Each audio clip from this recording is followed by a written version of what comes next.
Assalamualaikum warahmatullahi wabarakatuh, Sobat Misteri Sunyi Mencekam. Untuk edisi cerita misteri kali ini berkisah tentang seorang pendaki yang pertama kali mendaki Gunung Pangrango dan mengalami kejadian mistis. Kejadian apa yang dialami oleh pendaki ini? Kita simak cerita selengkapnya, sebuah kisah nyata misteri yang berjudul Pendakian Pertamaku ke Gunung Pangrango. Hari Jumat tanggal 4 September 2020. Siang itu setelah sholat Jumat, saya pun menyiapkan segala bahan yang akan dibawa ke pendakian itu. Setelah saya menyiapkan semuanya, tepatnya jam 14.00, saya menyampar teman saya yang bernama Rangga yang ingin ikut bersama saya. Kemudian kami pun bergegas menyampar teman yang lainnya. Setelah kami berlima, saya, Agung, Rangga, Denal, Gilang, Feby berkumpul. Lalu kami pun langsung bergegas ke titik kumpul dan menjumpai teman kami yang ikut juga. Setelah semuanya berkumpul, kami pun siap-siap berangkat ke base camp. Kami berangkat dari titik kumpul selepas sholat Isya. Setelah kami semua sholat, kami pun tidak lupa berpamitan kepada orang tua salah satu teman kami. Berangkatlah kami dari titik kumpul. Setengah perjalanan, salah satu ban motor teman saya mengalami trouble, yaitu bocor. Dan kami pun mencari tambal ban yang masih buka. Alhamdulillah, tidak lama perjalanan kami pun bertemu tambal ban yang masih buka. Selepas itu kami pun melanjutkan perjalanan kami. Dan di tengah perjalanan, ban salah satu teman saya mengalami trouble lagi. Kali ini beda motor. Yang dialami teman saya harus ganti ban dalam dan luar. Singkat cerita, kami pun sampai di base camp Cibodas pada jam 12 malam. Kami pun bertuju beristirahat. Kira-kira 3 jam kami beristirahat. Setelah beristirahat, kami pun siap-siap untuk menanjak. Jam 4 kami mencari warung di daerah base camp untuk sarapan. Alhamdulillah, pemilik warung itu sangat baik. Setelah kami sarapan, kami pun berdoa terlebih dahulu. Dan mulai nanjak pada jam 5, berjalanlah kami. Kami bercanda gurau, mengobrol dan bercerita. Tidak jauh setelah gapura gunung, saya merasakan hawa yang sangat beda. Benar saja, saya melihat di ujung mata saya ada sosok pocong di pohon besar, dan saya pun menghiraukannya. Karena takut teman saya pada panik, posisi leader Aden, disusul Feby, Gilang, Denal, saya, yaitu Agung, Rangga, dan swipernya adalah Noval. Sampailah kami di pos pertama. Dan teman saya yang bertugas sebagai leader mengurus semuanya di situ. Lanjut kami berjalan lagi dan alhamdulillah tidak terjadi apa-apa. Sampai kami di shelter pertama, kami pun beristirahat terlebih dahulu karena adzan subuh telah berkumandang. Suasana mendadak hening, tidak ada suara kecuali suara adzan. Dan saya melihat sekeliling hutan. Saya melihat sekelebat putih dan saya menghiraukannya lagi. Padahal saya tahu, bukan saya saja yang melihatnya. Selepas beristirahat, kami pun melanjutkan perjalanan tanpa kami sholat terlebih dahulu. Karena trek menanjak, sampailah di sebuah jembatan batu, kami beristirahat lagi dan meminum air sedikit.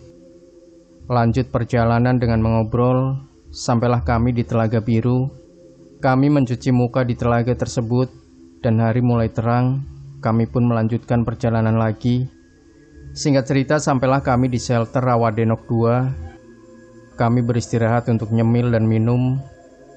Lanjut kami bergegas lagi menuju pos kandang badak. Banyak pos yang kami lewati karena waktu yang semakin mepet. Kami tidak ingin sampai puncak Pangrango malam hari. Sampailah kami di pos kandang badak pada jam 13.00 dan kami beristirahat sekitar 45 menit. Setelah itu kami pun bingung. Kami ingin melanjutkan summit ke puncak Pangrango atau puncak gede, dan diputuskanlah kami akan summit ke puncak Pangrango. Saya dan 3 teman saya, Feby, Rangga, Denal, langsung bergegas menuju puncak Pangrango. 3 teman saya, Aden, Gilang, Noval, masih beristirahat. Kami summit berempat, kami sangat banyak merasakan hal aneh. Teman saya Feby mengatakan banyak cabang di trek. Padahal yang saya lihat di trek hanya ada satu arah dan tidak ada cabang sama sekali. Di tengah perjalanan, saya mencium bau kemenyan dan wangi-wangian bunga yang sangat menyengat. Namun saya tidak memberitahu kepada teman saya. Singkat cerita, kami pun sebentar lagi sampai ke puncak, kira-kira 1 jam lagi.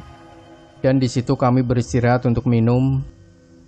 Singkat cerita, sampailah kami di puncak Pangrango pada jam 17.00. Kami pun sangat senang, karena kami berempat pemula, belum pernah sama sekali naik gunung. Kami pun berfoto-foto sebentar, dan kami memutuskan untuk menyusul teman kami yang tertinggal di bawah. Karena jika kami bermalam di puncak, mungkin kami bisa mati karena kedinginan dan kelaparan. Karena logistik dan tenda ada di keril teman saya yang masih di bawah jauh. Kami pun bergegas untuk menyusulnya. Tak lama, sekitar 30 menit, kami pun berjumpa dengan mereka. Kami pun beristirahat terlebih dahulu, karena kabut dan hari mulai gelap. Kami beristirahat sampai adzan maghrib berkumandang. Suasana mendadak hening, dan hawa mulai aneh. Dan selepas adzan, kami langsung bergegas lagi menuju puncak Pangrango. Dan di tengah perjalanan, posisi leader Feby dan saya menjadi sweeper. Saat berjalan, Feby menyuruh kami untuk berhenti. Mata dia buram. Dia melihat banyak sekelebat bayangan yang menghalangi jalan. Namun saya merasakan aneh dan ngeri ketika saya melihat ada orang di belakang saya. Bulu kuduk saya mendadak merinding semua. Dan sialnya, di situ headlamp habis baterai. Mau tidak mau saya mengeluarkan HP saya untuk menyenter jalan. Saat saya hendak mengambil HP saya, di ujung mata saya melihat sosok pocong lagi. Kali ini saya agak panik, dan saya mengatakan kepada teman saya, "Hei bro, buruan dong, gatel nih, banyak nyamuk."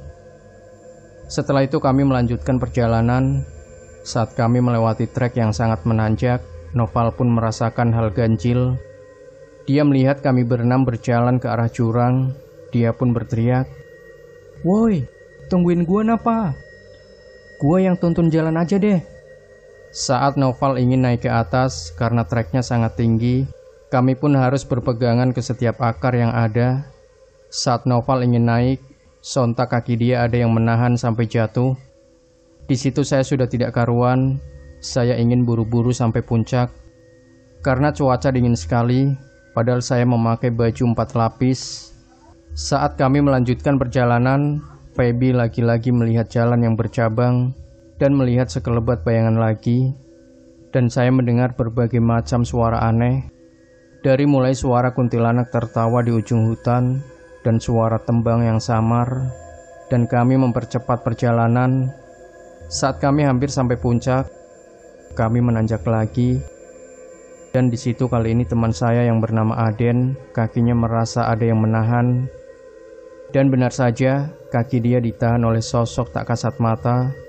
Dan kami pun sudah makin tak karuan. Kami pun semakin mempercepat perjalanan sambil berdoa dan membaca sholawat. Singkat cerita, kami sampai puncak Pangrango lagi pada jam 18.30. Lalu kami pun segera menuju camp Mandalawangi untuk membangun tenda dan memutuskan tidur di Mandalawangi.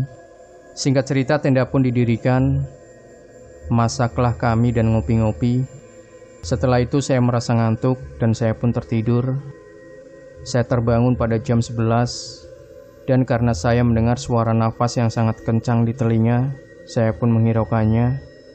Saya terbangun 4 kali saat tidur karena cuacanya yang sangat begitu dingin. Ditambah lagi, saya tidur hanya menggunakan sarung dan jaket. Teman saya pun yang bernama Aden itu mengalami hal sama. Dia mendengar suara nafas dan helaan yang sangat kencang dari luar tenda.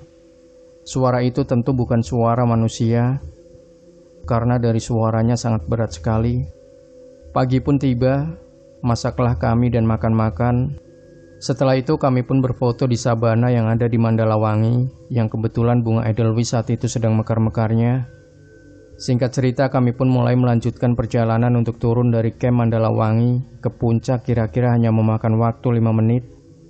Setelah di puncak, kami sebentar untuk berfoto, dan setelah itu kami pun melanjutkan perjalanan lagi. Singkat cerita, kami berpisah karena ada yang lambat sekali jalannya dan ada yang sangat cepat. Dan sisa saya berdua di belakang saya dan teman saya berjalan santai karena memang waktu masih lama untuk pulang. Kami menikmati keindahan alamnya. Di tengah perjalanan, saya mencium bau kemenyan dan wangi-wangian bunga lagi. Padahal itu siang saat terik matahari, tapi wanginya sangat menyengat. Saya pun menghiraukannya lagi, dan akhirnya saya bertemu dengan 3 teman saya, yaitu Aden, Noval, Gilang. Akhirnya kami pun melanjutkan perjalanan, sedangkan 2 teman saya, Feby, Denal, sudah sampai di base camp Cibodas. Dan akhirnya kami berempat pun sampai di base camp Cibodas pada jam 15.30. Kami beristirahat sebentar, dan kami pun pulang dengan selamat. Demikian Sobat Misteri Sunyi Mencekam. Jangan lupa tinggalkan komentar Anda, like, share video ini, subscribe channel Sunyi Mencekam, dan nantikan kembali cerita-cerita misteri terbaru dari kami. Wassalamualaikum warahmatullahi wabarakatuh.